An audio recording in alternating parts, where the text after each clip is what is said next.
Bien, hermano, vamos a continuar considerando los elementos del éxito en la vida cristiana, ¿no? Es decir, algunos elementos que practicaron los primeros cristianos para llevar adelante la tarea que el Señor les encomendó, de ir y hacer discípulos a todas las naciones, ¿no? La gran comisión se llama, ir y ser testigos de Cristo, ¿no? En todo lugar, dice, por todas las naciones, ¿no? Entonces, esa gran comisión, hermano, la iglesia primitiva, o la primera iglesia, la iglesia en Jerusalén, por lo que vemos el testimonio de la Escritura, la cumplieron al pie de la letra, ¿no? Ellos sí llevaron el Evangelio a todo el mundo conocido en ese tiempo. Lo llenaron todo el imperio de ese tiempo que gobernaba el mundo, Roma, ¿no? A todos los rincones llevaron el Evangelio. Y de ese modo llegó hasta nosotros también, ¿no es verdad? Porque de Roma fueron a España y los españoles vinieron acá y trajeron, ¿no?, el Evangelio. Muy bien. Pero el tema es, hermano, de que esta primera iglesia cumplió su misión, fue exitosa su misión, fue realmente una iglesia de impacto en su ambiente, en su generación, a tal punto, hermano, que ha llegado a ser un modelo para nosotros, ¿no? Un desafío para la iglesia de hoy, del siglo XXI. Y yo me pregunto, ¿cómo es que esta iglesia, la primera iglesia, la iglesia apostólica, ¿no?, cumplió su misión y ellos no tenían los recursos que tenemos nosotros? ¿No? Ellos no tenían redes sociales, no tenían aquí equipo de sonido, no tenían en qué trasladarse, ¿no? Ellos iban en burro, iban a pie, iban en barco, a todos los rincones del mundo conocido, llevando el Evangelio. Y nosotros, hermanos, que tenemos un montón de recursos a nuestro alcance, hasta ahora podemos cumplir esa misión. Al vecino de al lado no le llevamos el Evangelio de salvación. Entonces, hermano, yo creo que debemos repasar estos elementos que hicieron de esta iglesia una iglesia exitosa. ¿Cuáles son? Hemos considerado 4. A ver. Primero, la palabra. Fueron obedientes a la palabra de Dios, hermano. Jesús les dijo, vayan, y ellos fueron. Y llegaron al lugar donde tenían que estar, ¿no? Obedecieron. Después, ¿qué hicieron? La oración. La palabra, la oración fue otro elemento que ellos, hermanos, cultivaron. ¿Por qué? Porque a través de ella se comunicaban con Dios, ¿no? Entonces, cuando nosotros estudiamos y obedecemos la palabra de Dios y estamos en íntima comunión con Él en oración, viene el tercer elemento como consecuencia lógica, y es la acción primero. La acción, eso tiene que ver con el servicio, tiene que ver con el ministerio. Cuando ellos estaban en ese retiro de oración y meditación en la palabra, dice que Pedro se levantó de en medio de ellos, ¿no? Accionó y empezó a poner orden. Y dijo, a ver, éramos 12, ¿no? Y vamos a buscar el representante de Judas Iscariote. Y de ahí empezó, hermano, la organización de este grupo. Eran 120, ¿no? En el aposento alto. Versículo 15 del capítulo 1. Ahí Pedro se levanta y empieza a ministrar, empieza a liderar el grupo. ¿Ya? Entonces es importante, hermano, el ministerio, el servicio. Es que, como yo decía, es difícil que uno que lee la Biblia y obedece al Señor y ora constantemente, perseverando en la oración, se quede de brazos cruzados sin hacer algo para el Señor. Siempre va a querer servir, siempre va a querer de alguna manera hacer algo para Dios. Y el cuarto elemento que miramos el anterior domingo, hermano Juan, ¿cuál dijo? ¿Qué era? La unidad, versículo 1 del capítulo 2. Dice que esto perseverando unánimes juntos, dice, ¿no? Hechos capítulo 2, versículo 1. ¿Sí? Unánimes juntos. Cuán importante es la unidad, hermanos. Y la unidad cristiana que es descrita, ¿no?, en Efesios, estuvimos mirando, perseverando en la unidad, ¿no es cierto? Tiene que ver con un cuerpo, un Espíritu Santo, una misma esperanza, un Señor, una fe, un bautismo y un Dios y Padre. la columna vertebral de la doctrina cristiana, hermanos, ¿ya? Que nosotros tenemos que perseverar en preservarla, ¿sí? Porque es la doctrina de los apóstoles en la que tenemos que perseverar. Y Hechos 2:42 dice que estos primeros cristianos perseveraban en la doctrina de los apóstoles, manteniendo la unidad en el cuerpo de Cristo. ¿Ya? Muy bien. Hoy, hermanos, en el capítulo 4 vamos a mirar el otro elemento, hermano, que pienso que este es clave. Todos son clave, ¿no? Pero la persona, porque aquí este elemento tiene que ver con la persona de Jesucristo, con la persona del Padre, la persona de Dios, en el Espíritu Santo, que es el que empieza a tomar la rienda de esta nueva dispensación. La dispensación de la gracia, hermano, entonces empieza a controlarla o a llevarla a cabo el Espíritu Santo. ¿Ya? Abramos nuestras Biblias ahí a Hechos capítulo 2, y ya empezando entonces en el versículo 4 sería, ¿no?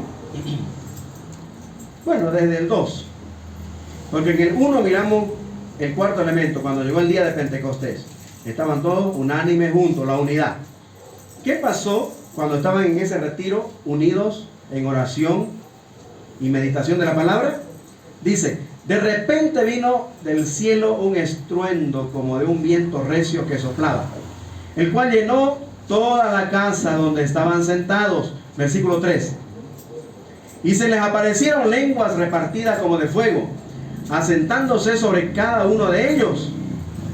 Y el 4 dice, y fueron todos, esto es importante subrayar, todos los 120 que estaban ahí reunidos, y fueron todos llenos del Espíritu Santo. ¿Ya? Y comenzaron a hablar en otras lenguas, otros idiomas, según el Espíritu Santo que ya vino sobre ellos para llenarlos, ¿ya? Les daba que hablasen. Y hay más detalles al respecto, ¿no? Pero lo que tenemos aquí, hermano, es el cumplimiento de la promesa de Jesús de enviar el otro consolador, el otro paracleto en la palabra, que tiene que ver con alguien al lado de, para consolarlo, para animarlo. ¿Ya? Entonces, esta promesa, recuerden que hemos estudiado San Juan, ¿no? Pero para recordar, hablamos de San Juan capítulo 14, para mirar, hermano, que esta es una promesa que el Señor Jesús la hizo a sus discípulos en un momento bien complicado, cuando el Señor les estaba anunciando lo que iba a acontecer con él en breves horas. Recuerden que del capítulo 13 de San Juan, 13 al 17, el Señor Jesús tiene un retiro espiritual con ellos, con los 12. Y después, cuando sale Judas Iscariote, ya con los 11 que quedaron, empieza a hacer ciertas declaraciones muy íntimas, muy especiales. San Juan 14 entonces. San Juan 14 en el versículo 15 empezando. El contexto es que ellos estaban turbados, versículo 1. No se turbe vuestro corazón ni tengan miedo, dice, ¿no? Creéis en Dios, creéis también en mí. En la casa de mi Padre muchas moradas hay, ¿no? Etcétera. Empieza a consolarlos. Y dentro de esas palabras de ánimo y consuelo que les da, porque ellos pensaban que si el Señor se va a ir, ¿qué va a hacer de nosotros? Vamos a quedar huérfanos, desamparados. Y entonces el Señor, consolándolos, les dice en el versículo 15: si me amáis, guardad mi mandamiento. Y yo rogaré al Padre, y os dará otro consolador. Subraya eso, otro consolador. Tiene que ver con otro del mismo tipo, de la misma esencia, de Jesús el Hijo y el Padre. ¿De quién está hablando? Miremos. Para que esté con vosotros para siempre, dice. Ah, mira. Jesús está un tiempo nomás con ellos. ¿Ya? Pero el Espíritu Santo iba a estar para siempre. Dice el 17. Ahí lo describe claramente y le dice: el Espíritu de verdad, al cual el mundo no puede recibir. Los inconversos no saben nada del Espíritu Santo, porque no le ven ni le conocen, pero vosotros le conocéis, porque mora con vosotros. Ahora mire esta promesa: y estará en el futuro en vosotros. Así que, versículo 18, ¿qué le dice? No os dejaré desamparados, no os dejaré huérfanos. Qué palabras más alentadoras, hermano, del Señor, ¿no? Entonces, no os dejaré huérfanos, dice. Ahora mire esto: vendré a vosotros. Observe bien, hermano, esta declaración. ¿Sabe? A mí me encanta la literatura. Yo sé que muchos ya se han dado cuenta, ¿no? Hermano, la literatura es vida. Y cada letra, cada palabra tiene su sentido y tiene su porqué, está ahí. Y cuando dice el Señor, aquí, no os dejaré huérfanos, vendré a vosotros, está hablando, hermanos, de una promesa muy singular para quienes confían en Jesucristo, que enseguida la vamos a explicar completamente en el quinto elemento del éxito en la vida cristiana, que es una persona: el Espíritu Santo. El Espíritu Santo. Hermano, los discípulos hasta el momento están un poco confundidos, ¿no? Turbados. Y el Señor tiene que hacerles ciertas aclaraciones, ¿no? Y bueno, fortalecer su fe, animarles, consolarlos y decirle, ¿cómo creen que los voy a abandonar? En realidad lo que va a pasar es lo siguiente. Y como dice más adelante, les conviene que yo me vaya. ¿Cómo es esto? Y ellos están confundidos. ¿Cómo es que nos conviene que te vayas? ¿No? Y si te vas, ¿qué va a hacer de nosotros?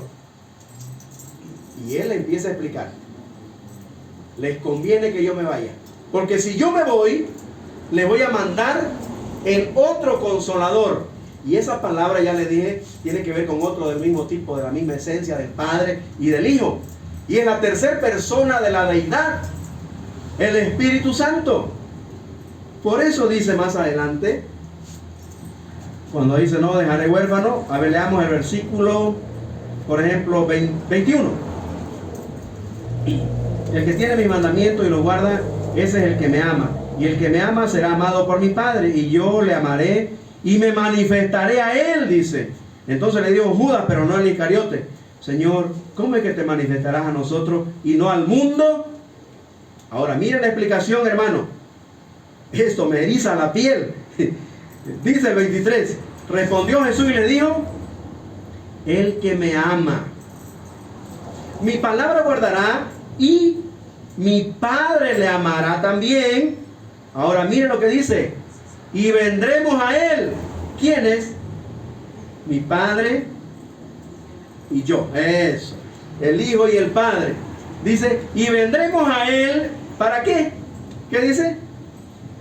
Y haremos, subraye, morada. Morada en él.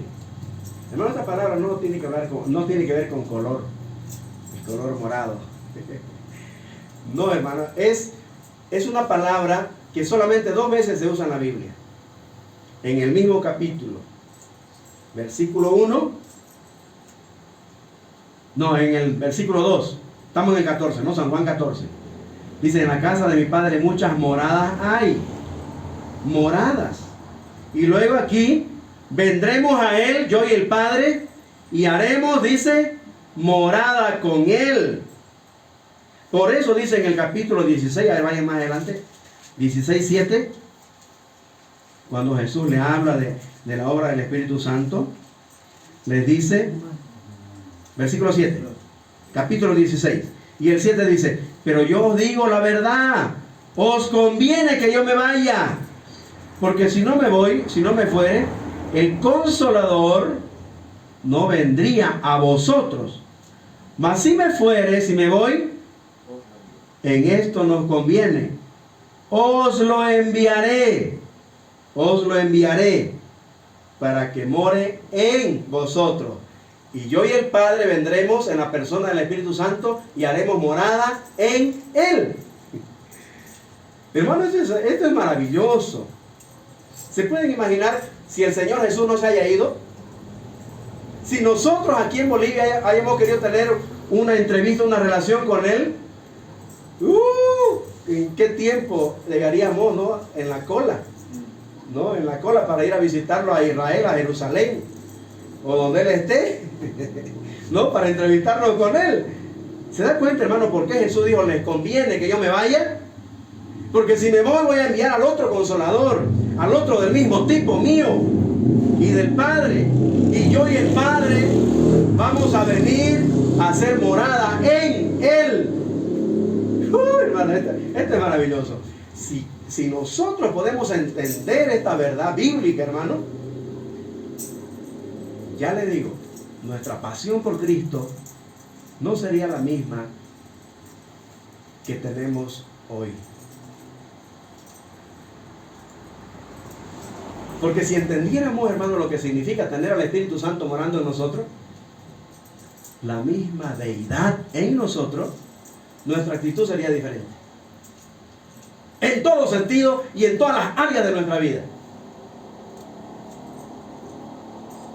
Así de sencillo. Alguien nos iba a hacer un servicio y bueno, me extrañó que llegó puntual, 5 minutos antes. Íbamos a salir con alguna visita a hacer un tour. Y vino él. Estaba en la puerta. Antes de la hora. ¡Wow! Le dije, qué lindo, ¿no? Me ha sorprendido. Pastor, es que yo para el trabajo soy así. Es para el Señor, para venir a la iglesia, nomás es que me cuesta. Bueno, fue sincero, ¿no? Claro, es que esa persona no ha entendido esta revelación, esta verdad de por qué nos conviene que Jesús se haya ido, para que vuelva en la persona del Espíritu Santo para estar en cada uno de los creyentes. Y se cumple, hermano, en Hechos capítulo 2. Ahora sí, de esta promesa de San Juan 14, vámonos a nuestro pasaje de Hechos 2. Y en Hechos 2 se cumple, hermano, esta promesa. Y viene el Espíritu Santo para estar en, como Él lo prometió, en cada creyente. Hermanos, muchos no entendemos esta verdad. ¿Cómo es que yo, digamos, puedo relacionarme con alguien que no lo veo ni lo palpo físicamente? Nos cuesta entender eso, ¿no? No sé si a usted, no, pero a mí al principio era bien complicadito, ¿no? Yo tenía algo palpable, visible, ¿no? A quien yo ahí le rendía pleitesía y todo lo demás. Pero entender, hermano, que Dios es espíritu. Y los que le adoran en espíritu y en verdad es necesario que lo hagan, me fue difícil entender al comienzo. Pero una vez lo entendí esta verdad, hermano, eso cambió radicalmente mi vida. 180 grados. Y nunca más fui igual hasta ahora. Y sigo apasionado por Jesucristo, por mi Señor. Al saber que Él está en mí. Las 24 horas del día disponible, hermano, para atenderme. ¿Sí? Entonces, en la persona del Espíritu Santo podemos entender esta verdad. ¿Cómo es que somos fortalecidos, alentados y consolados, ¿no? Por Él. Entonces los discípulos estaban turbados y el Señor tuvo que explicarles bien esto que se cumple en Hechos capítulo 2. ¿Ya? Entonces, hermano, la venida del Espíritu Santo es el cumplimiento de esta promesa y es el hecho más sorprendente de la historia, ¿no? Del cristianismo, y tristemente el hecho menos comprendido en muchos cristianos. Porque como le dije, si entendiéramos lo que significa el tener el Espíritu Santo morando en nosotros, eso cambiaría, hermano, totalmente. Nuestra actitud hacia Jesucristo, hacia el Padre, hacia Dios, por el Espíritu Santo que mora en nosotros. Bueno, en ese contexto, hermano, viene el Espíritu Santo a formar la iglesia, a aplicar la verdad del Evangelio a todo aquel que cree. La obra del Espíritu Santo, hermano, en primer lugar, fue para los creyentes. Ahí donde hemos leído de San Juan, dice, el mundo no lo conoce, ¿no? No es para el mundo, es para ustedes. ¿Qué va a hacer el Espíritu Santo con ustedes? Y hay, hermano, algunas cosas, la obra del Espíritu Santo en el creyente. ¿Para qué el Señor lo mandó? En primer lugar, San Juan 14:26, Él os enseñará todas las cosas, dice, ¿no? Y os recordará todo lo que yo os he dicho. Entonces el Espíritu Santo viene para enseñarnos, para recordarnos la enseñanza de Jesús. Anótese, léalo en casa, ¿ya? San Juan 14:26. El Espíritu Santo vino para enseñar al creyente, para recordar al creyente la palabra de Jesús, la doctrina de Jesús, la enseñanza de los apóstoles. En segundo lugar, dice Romanos 8:26-27. Anótese y lo va a leer en casa. Dice que el Espíritu Santo vino para interceder por el creyente, para interceder por ese Hijo de Dios que no sabe cómo orar, no sabe cómo expresarse ante Dios. Y dice ahí que el Espíritu Santo intercede con gemidos indecibles. Romanos 8:26-27. Número 3, Efesios 5:18. Viene para guiar, para controlar al creyente. Dice, sed llenos del Espíritu Santo. Dejémonos controlar, dejémonos guiar por Él. Para eso viene el Espíritu Santo. Y San Juan 16:13-14, el Espíritu Santo viene para glorificar a Cristo. Ahí Jesús dice, Él me glorificará, porque tomará de lo mío y os lo hará conocer. Para eso viene el Espíritu Santo a morar en el creyente, hermano. Para glorificar a Cristo a través de el creyente. ¿Sí? Y por último, Él viene para que bajo su control glorifiquemos a Cristo andando en el Espíritu. Gálatas 5:19. Por eso Pablo dice, andad en el Espíritu y no satisfagáis los deseos de la carne. ¿Ya? Entonces, hermanos, la obra del Espíritu Santo en el creyente es para ayudarnos a crecer, en otras palabras, para ayudarnos a conocer mejor a Dios, para ayudarnos a relacionarnos más íntimamente con Dios, para entender lo que pasa cuando nosotros leemos las Escrituras. Recuerden, la Biblia es inspirada por Dios. El Espíritu Santo es el soplo de Dios en el oído del escritor para escribir lo que tenemos aquí. Así que Él nos va a enseñar, nos va a guiar, ¿sí?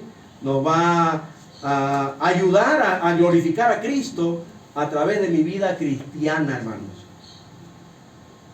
En lo que yo haga, diga, aún mis actitudes, hermano, Jesucristo va a ser glorificado. ¿Sí?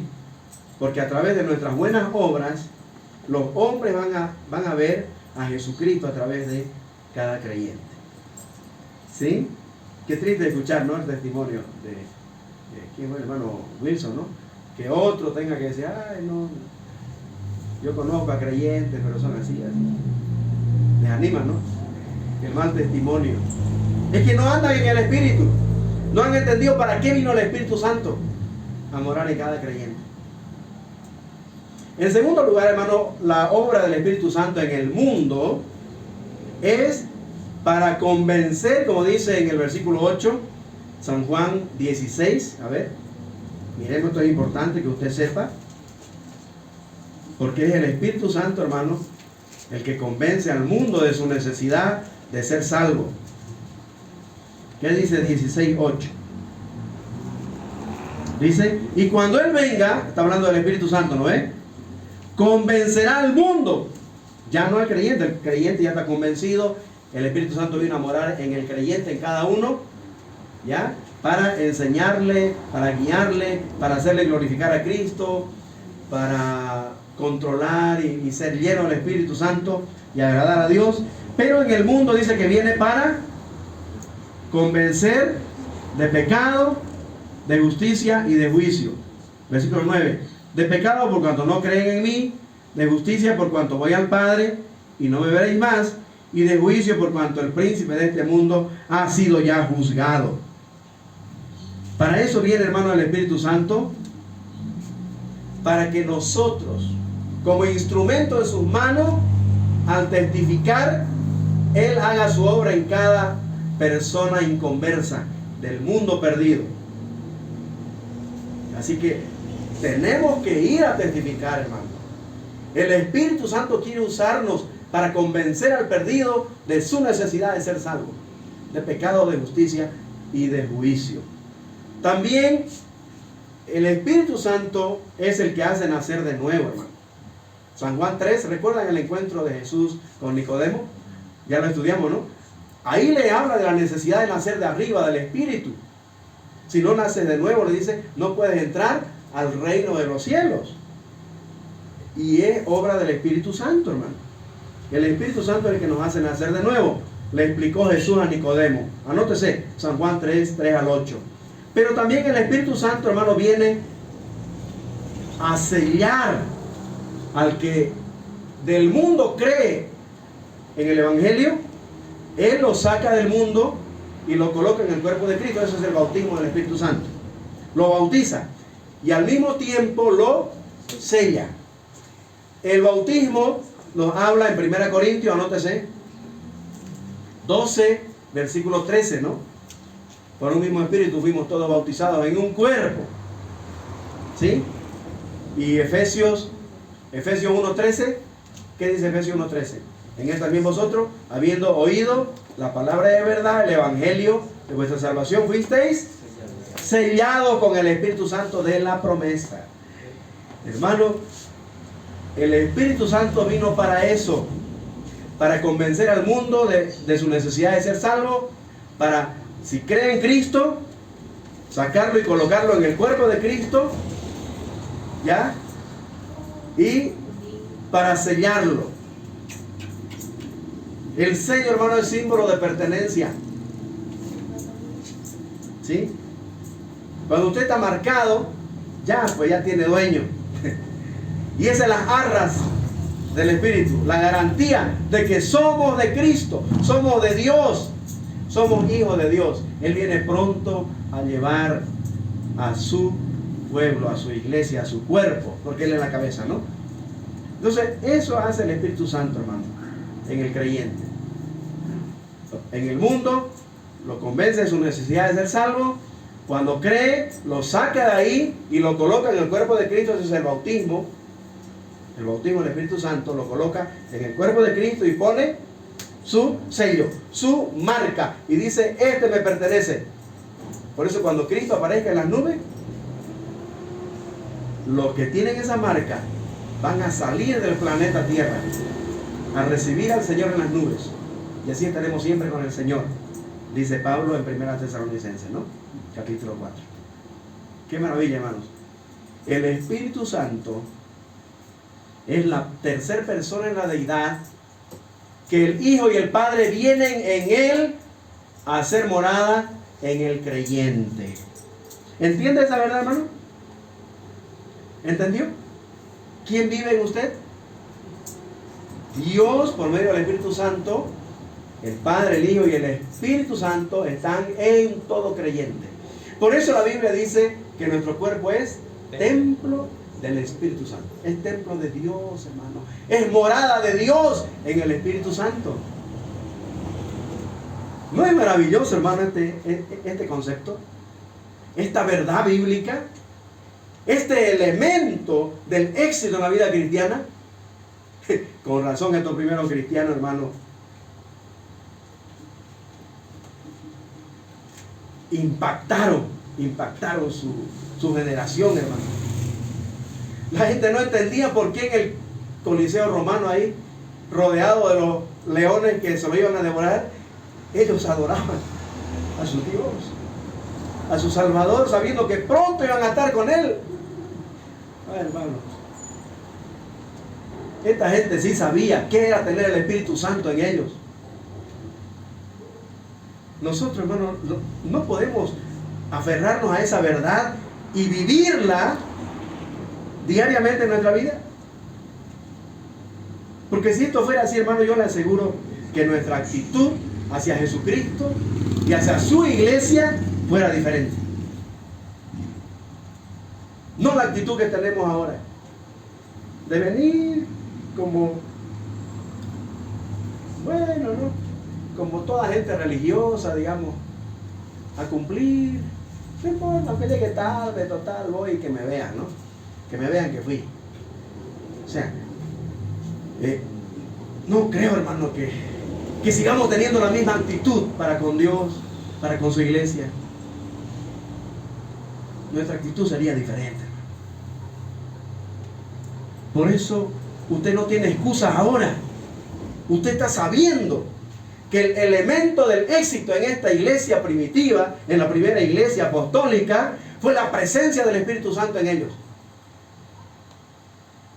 Ellos fueron conscientes, hermanos. Tenían las palabras de Jesús latentes en sus corazones, de que al venir el Espíritu Santo a morar en ellos, era Jesús y el Padre que venían a hacer morada en ellos. Por eso Él les dijo: he aquí yo estoy con vosotros todos los días hasta el fin del mundo. Amén. Hermano, si esta verdad no nos apasiona y nos cambia radicalmente nuestra actitud para con Jesucristo, yo no sé qué hacemos aquí, sinceramente. Y si estos 5 elementos que hemos considerado hasta ahora no empiezan a hacer carne en nuestra vida, en nuestra experiencia cristiana diariamente, 24/7, yo me atrevería a dudar de su nuevo nacimiento. Discúlpeme, pero si usted no lee la Biblia todos los días, si usted no tiene su tiempo de oración, de intimidad con Dios, y aprende algo cada día que lo sostengan todo el día en sus actividades, no sé, hermano, qué tipo de vida cristiana podría estar viviendo usted. Pero de un hijo de Dios lo dudo. Lo dudo. La palabra, la oración, el servicio y la unidad con la persona del Espíritu Santo en cada uno es suficiente, hermano, pienso, para tener otra actitud hacia Jesucristo y la vida cristiana. Que el Señor nos ayude, hermano, a hacer un autoanálisis de nuestra vida y mirarnos en un espejo. A ver, estos 5 elementos hasta ahora: leo la Biblia, oro, sirvo al Señor, estoy promoviendo la unidad, el Espíritu Santo controla mi vida. A ver, ¿cuál de esos 5 me falta? Practicarlo. Empiece, hermano, y empiece ahora, porque el Señor viene pronto a llevarnos.